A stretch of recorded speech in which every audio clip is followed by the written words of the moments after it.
俺自身はなんかそれがまあ続いてたからね、ずっとね、お店の親父の店の関係で。だから僕自身は辞めるわけにいかなかったからね、親父の店をその無銭商にして払わないんで、当時ヤクザはね。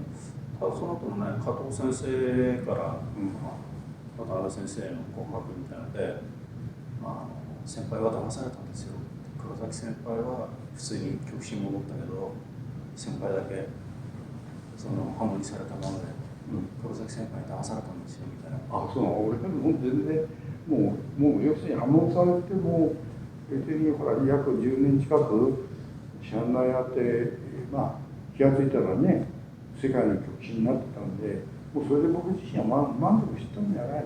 僕自身はもうそのシャンナをずっと続けて、支部を持てって俺の先生に言われてたけど、全然僕は会社で飯食うつもりはありませんって言ったぐらいだから、多分ね、そういうだったんだろうと思うよ。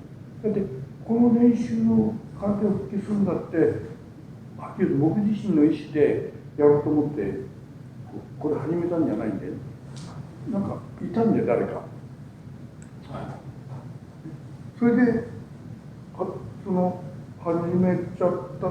それが西川口のきっかけもあるんだけど、なんでか始まっちゃったんだよな。でも俺それまでは海出てもう本当に遊んでばかりいたからね、ヨットでね。だからなんでそうなっちゃったか僕自身だから散々やりたいことはやっちゃったから、空手で黒崎先輩の近所のうんこみたくね、2人でこの新宿の高級クラブへこうはしごしたりなんかして遊びまくっちゃったから、もうそれでいいと思っちゃったね。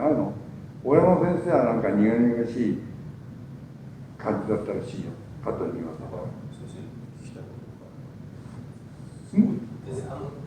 大山道場稽古の順番なんですけど、最初基本やって、移動やって、でさっき言った組手がこうなる頃にはみんな結構もう汗だくというか、そうだよ、ぐしょぐしょで結構もう疲れ切った状態でやってたのかなと。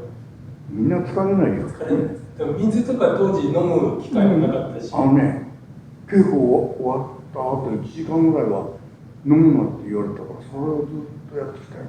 だから今はそうじゃないよね。今はね、今逆に取らないとダメだよ。だから当時ね、距離ってちょっと飲んだことあるのよ。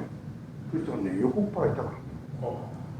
でも皆さん最後まで4時間ぐらい時間にするとそれずっとで最後に終わってすぐは飲まない。口にするだけ。今考えるとよく死に出なかった。そうね。でも組手できたんですね、みんな。もう普通もう移動ができたっていうよりもこっちが察したんだけどね。ただそれはあれですよね。結局その元立ちで先輩たちが立たれて誰か示して来いってやるから、他の人間はそれで休んでるわけですよね。そう座ってね。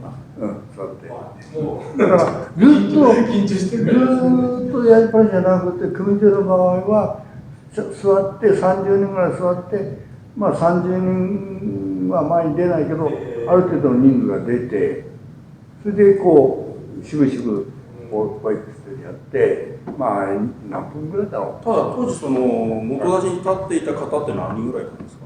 だから当時私岡田君、それからあと小沢君、茶帯になってから小沢君はちょっとなった可能性もあるけど、あと何人かいたな、黒帯。誰だったのちょっと名前忘れたけど、5人ぐらいだよ確か。それでも5人とか10人以外の人間で回してたってことですね。じゃあ黒帯の人はずっと何人ぐらいなんですかね。10人ぐらいやる。少ない元立ちで10人から20人ぐらい間じゃないの。黒帯の人は毎回10人ぐらい。俺の場合は100人以上やってたよな。1日何回か結構ありますから。で1人に対してどれくらいの時間。大体2分ぐらいのような気がしたけけど。それは誰か時間と測ったりとかしてるの？時計もタイマー持って。で時間になりましたらじゃあ交代っていうことですぐにはい、それま始まるんですか？でっつってすぐ始まるんですか？休憩も入ります。で下がって元たちはそのまんま休憩なしですか？なしだそのまんま。休憩なしよ。元たちの方、黒組の方も結構辛いですね。ずっとやってきて。でも辛いとは思ってないと思うよ。やっぱそれなりの受けっていうのはしっかりしてるから、受けがうまいと衝撃が全然ない。受けが下手だとこっちは衝撃する。だから受け方も基本を教えるけども自分に合った受け方。だから僕なんかは最初はこう真横にこう蹴りなんかを外したけど、慣れてきたらさ、蹴ってきた足に対してこういうふうにシュンとこっちにやると全然力が流しちゃうから、流されると蹴った人間はもうガクッとなるから、こっちは余計いいんだよ。スッとこのまんま行くように、そういう技を自分でこう覚えていったから、それをまともにこうバシッバシッってやってたらさ、いかれちゃう。だから工夫が必要で、基本的な受けが自分に合った受けにするんだよね。だから銃と銃と戦ったらやっぱり攻撃の方が強いよ。もう体を乗せてくるから蹴りにね。だけどそういう蹴りをうまく外すにはやっぱり受け方を流す受け方、それを覚えると全然痛くない。そうしないと20人30人もできない。それともう一つはね、技が進歩してくると相手がいくら一生懸命思い切ってついたら思い切って蹴ろうと思ってもスッとこう間合いを詰められちゃうと攻撃しようと思ったのが後ろへ行っちゃうんで、ね、だから攻撃力は全然弱い。だから相手によってただスッと入るんじゃなくて、相手が攻撃しようと思った瞬間にスッと入られると、相手攻撃できる。だから目を見ろっていう。最初気がつかなかったんだよ、大山先生に目を見ろとか、それから稲本先輩に東先輩に目を見ろとかって目見られないと。黒崎さんの目なんか見たくないですよね。そう怖いんだよ。血ば切ってる。恐ろしいよ。だけどなんで目を見る？でも気がついたんだ。あ、そっか。攻撃する前に目が変わる。だからそれを読めば、その前にスッと入っちゃえば、相手が攻撃しようと思った時にスッと入られちゃったら攻撃できないんだ。だからそれじゃなかったらさ、1日100人も組手やってらんないよ。でそれであと最初素手でやってたんだけど、切れちゃうんだよね、ピシッとね。だからそれで俺手ぬぐい巻き出した。だって和田先生、当てんな、怪我させんなってこう言うでしょ。だけど素手でやったらさ、当たったらやっぱ切れるよ。だってこうやるからさ、ギュンってやったらもう切れるし、そういう稽古をやってたよ、俺の時は。それでもみんな入ってきたんだよね。あれやっぱり講談社のおかげもあるし、当時ね、やっぱしこう時代がそうなったんだろうね。びっくりしたもん。増えてどんどんでバカなやつがいてさ、増えすぎるからね、伸ばしてねやめさせようなんて言ったばかり言ってんだ。あれ名前忘れちゃったよ。長谷川和之ともう一人いたやつが。長谷川和之さんじゃなくてもう一人。そういうのさんですか？そういうのじゃない。牢山はもっと長谷川和之じゃなくて。ただ先生自身が長谷川和之さんとは稽古はしてないっていうふうにおっしゃってたんで。長谷川和之は長谷川和之とはしてないかもしれないけど、僕自身には記憶ない。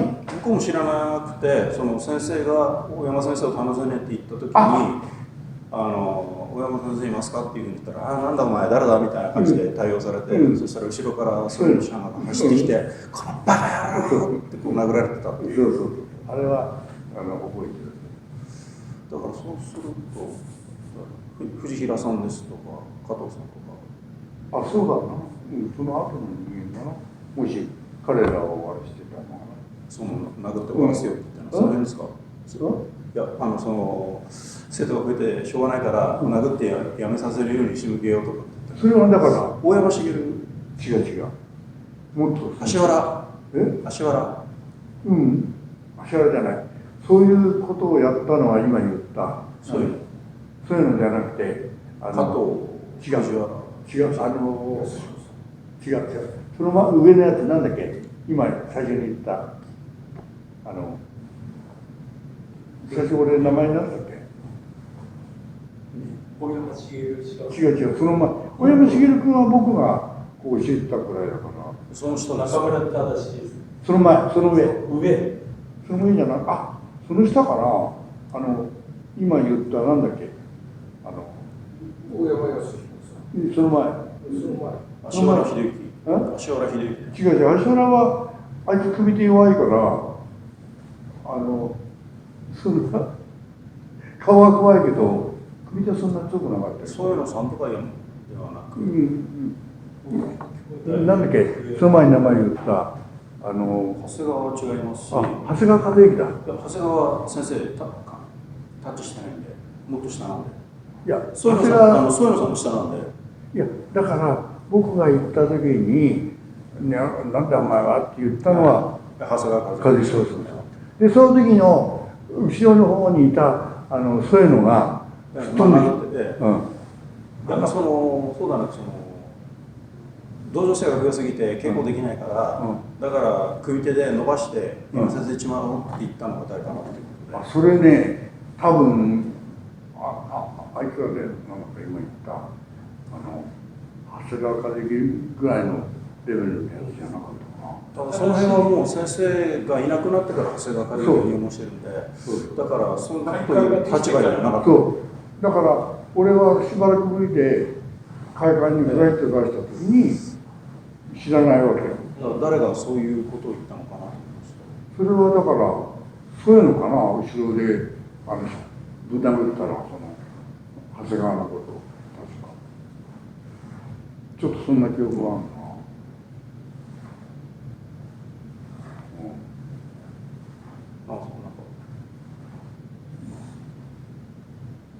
いいの、その答えで俺の今の記憶でまあ間違いなく知らないやってたことは間違いないけど、ただ途中から黒崎先輩とクラブ遊びに没頭しちゃったことは確かだ。